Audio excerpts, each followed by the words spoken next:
Okay, update. Today is November the 9th, 2020. I know I said I was going to do a video every day, but things have gotten... I can't even keep up with the news cycle right now. There are so many allegations of voter fraud. If it doesn't go to the Supreme Court, and or House delegations or something, and if Trump doesn't win, I will be very, very shocked. Let me pull this up.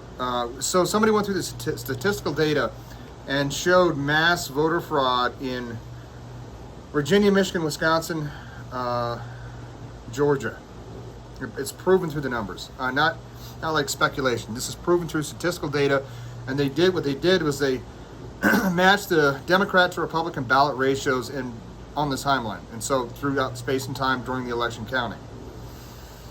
So, but then we've got way more allegations coming in through sites like the Gateway Pundit. So here's 132,000 ballots in Fulton County, Georgia have been identified which are likely ineligible. Fox News is done. At the time of this recording, was it Mark Esper? Wait, what did I just read? Anti-Trump pro-mob defense secretary Mark Esper fired. The secretary of defense was fired today. And here's what's crazy: the guy they brought in. Sorry, I'm talking a little fast. I've got a lot to go through. The guy that is coming in to replace the Secretary of Defense right now, he just came into the Pentagon. His main focus is on irregular warfare and counterterrorism. That's mainly what he focuses in. So, yeah, like I said, voter fraud everywhere. I still think Trump has a 75 to 80% chance. That's my personal prediction.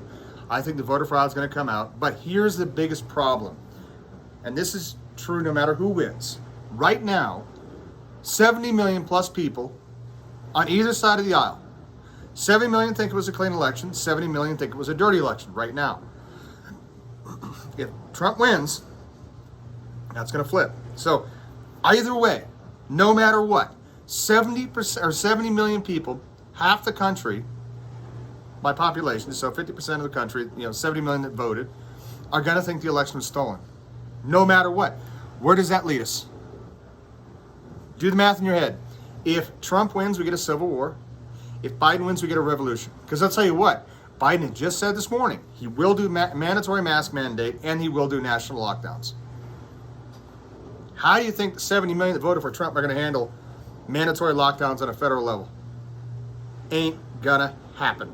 I'll tell you that right now. And the saddest part of all this is, who looks bad either way? Unfortunately, is law enforcement. Because either they enforce the unconstitutional orders and they get a backlash from the 70 million that voted for Trump, or anybody who likes freedom, or they have a civil war in which they're still having to support the Democratic governors and mayors. So, and they're not prosecuting Antifa. And Trump supporters generally, by and large, are honest. I talked about that the other day. They understand morals and they won't do anything wrong. That's why Democrats cheat and bend the rules. And Trump and conservatives and people on the right, libertarians, no, I'm going to follow the rules. I'm going to do what's right. It's going to get fun. And I'm telling you right now, when you sit and think about how this plays out, and I've tried telling some of my close friends, and I tried telling some people on the left, they're my wife's close friends, I said, look, you need to make sure they understand we're not at violence yet. We're not even close. Yeah, there's been some violence. It's happened here, it's happened there. But I'm telling you, this is going to get so bad that if you're wearing anything supporting one side or the other, it's going to be random, immediate violence all over the country. I guarantee it. It sucks. But after this, because before, people thought there was hope because the election's coming. We'll get a Democrat, whatever. We'll get a Republican. I'm telling you, either way this goes, one side's going to be so volatile and mad at the other, it's going to get fun. And I'm mark my words, we are not even close to level of violence. I'm telling you, it's going to look like a war zone. And I know you say, well, It already does. People aren't that. No, I'm telling you right now. That's why you're seeing what you're seeing on Facebook, Twitter, Parler, MeWe, whatever platform you follow. And we've only just begun. This is the beginning of phase 2. I project by January 15th, my guess is Trump wins through the courts. And you got to remember, Joe Biden was the same guy that grilled Clarence Thomas during his confirmation hearings for SCOTUS. Then you got to remember what Kamala Harris did to Kavanaugh and what Kamala Harris did to Amy Coney Barrett. So there's 3 right there that were drugged through the coals to be confirmed to the Supreme Court. They're not going to take that lightly, and they're not going to take it lying down. They're going to come back at these people with a vengeance. And then you're going to left's going to go, oh, but the Supreme Court was rigged by blah, blah, blah, blah, blah. You know, either way this goes, you're going to see massive uprisings and reprisals from both sides. I'm calling it now because I woke up at 3 o'clock this morning and started thinking about that. Like, what happens if Trump wins? What happens if Biden wins? And you extrapolate that scenario and you go, okay, we got 2 routes. Either one thinks they stole the election, the other thinks they stole the election. They're going to be button heads like this. That's why you see in Trump parades. If Trump has rallies again, he's going to bring back support for him. And then he's, all the people, because most of what's happening right now in the media is demoralization. That's why they call it sorry. It has nothing to do with who they think won. They're trying to demoralize the right and say, just admit defeat. Just concede. That's why Twitter's been nothing but just tell them to concede. Just cope. Just cope, you maggot. That's why it's about demoralization. But the problem is I don't think they understand. There's 70 million pissed off blue-collar workers that are saying, we're not taking it this time. No. Bud. You cheated. And I don't think it was 4 million people or 4 million illegal votes. I'm thinking there's probably between 1.5 to 2, though. If you add the 400 to 600,000 in Pennsylvania, 130,000 or 200,000 in Georgia, 200,000 in Wisconsin, another 100,000 in Michigan, 50,000 in Nevada, and I know here in Colorado there was a bunch of creepy shit going on with the data. 200,000 ballots still missing, and then you've got historical records on absentee ballots. There's between 1 and 20% of them get rejected. So in the Democratic primary, 20% of New York's got rejected. Now you're telling me it's a 0.03% rejection rate overall? No. It's not only something funky going on, but most of the people that work at these polling stations, they're, especially the big cities, they're going to be Democrat. It's what it is. Even in Houston, Texas. There's Harris County who just had a massive investigation from the FBI on this huge ring of voter fraud. I mean, it breaks your heart. It's the most sickening shit I ever heard for voter fraud. They would go into nursing homes and tell the nursing home patients, you cannot eat until you vote for this candidate. And at the behest of the nursing home staff, mind you.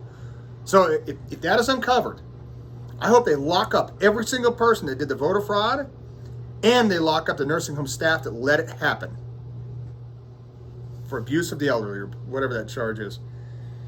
It's churning my stomach, to be honest. I'm going to be doing Rumble, BitChute. I'm probably going to get a subscribe star one day, but please share these videos. Get the word out. I'm taking the aggregate of everything and I'm pulling it together. I'm spending a lot of my time doing it. So if you can, please share these videos. I'm going to try and build an audience. And what we'll do here is we'll try and expose not only the truth and what's happening, but what's going to happen next. Because I'm telling you, the next year, you're not going to believe your eyes. The Great Reset is here. UN Agenda 2030 is here, all of it. And it's been in the works for 30 years or more. And you will see atrocities committed in the world. I guarantee it. And so I'm going to post another video here in a minute. Basically, that's going to be an open letter to our republic. But mainly who I want you to share that with are people that you know on the left. Because I don't think they know half the shit that's going on in the world. I don't think they do. And that's why I think we're having this low information versus high information voter turnout. Yeah, and people list what Joe Biden did in his 47 years, and all of what he did good was under Obama. And half that he didn't even do or participate in. They don't know anything. They don't know about the concentration camps. They don't know about the open-air slave markets in Libya, like literal open-air African slave markets. They don't understand that Communist China is literally killing and harvesting organs from the Uyghur Muslim concentration camps. They don't know any of it. None of it. They don't know about the Armenian-Azerbaijani conflict right now, that Azerbaijan just accidentally shot down a Russian helicopter. Ladies and gentlemen, the world is getting spicy. And the president of Mexico came out and said, I will not prematurely endorse Joe Biden. But you look at the countries that did. The UK, Angela Merkel, France, the top ones for the where they're trying to do the Great Reset, and they're implementing it now. Australia, New Zealand, even Israel. I was surprised about Israel because Donald Trump helped that guy out a hell of a lot. So you know what? Screw him. You know, I'll support the people of Israel, but Netanyahu's, you lost me. News sources to follow right now. I'm following Newsmax, One American News, Just the News, The Blaze, and still following Zero Hedge.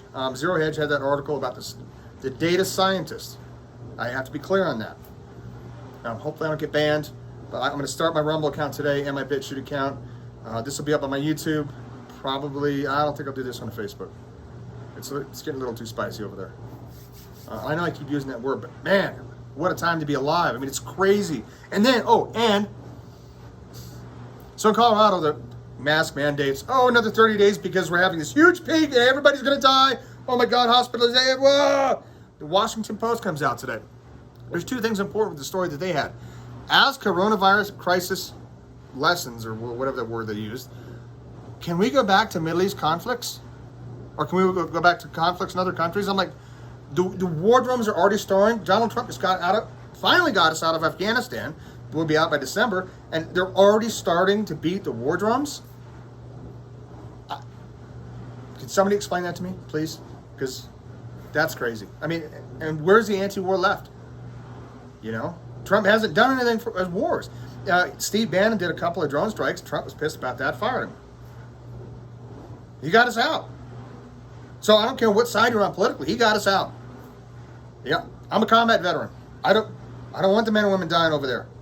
But I'll tell you what, fighting in a war was the craziest damn thing I ever did. And the camaraderie of the men that I met there was next to none. You know. So, anyways, please share these videos. I'm on Parler at Parlay at Chaos.Actual. Like I said, I'm gonna do Rumble and BitChute, I think, next. Please, let's get the word out. Let's build a following. Thanks, guys. We'll see you on the next one.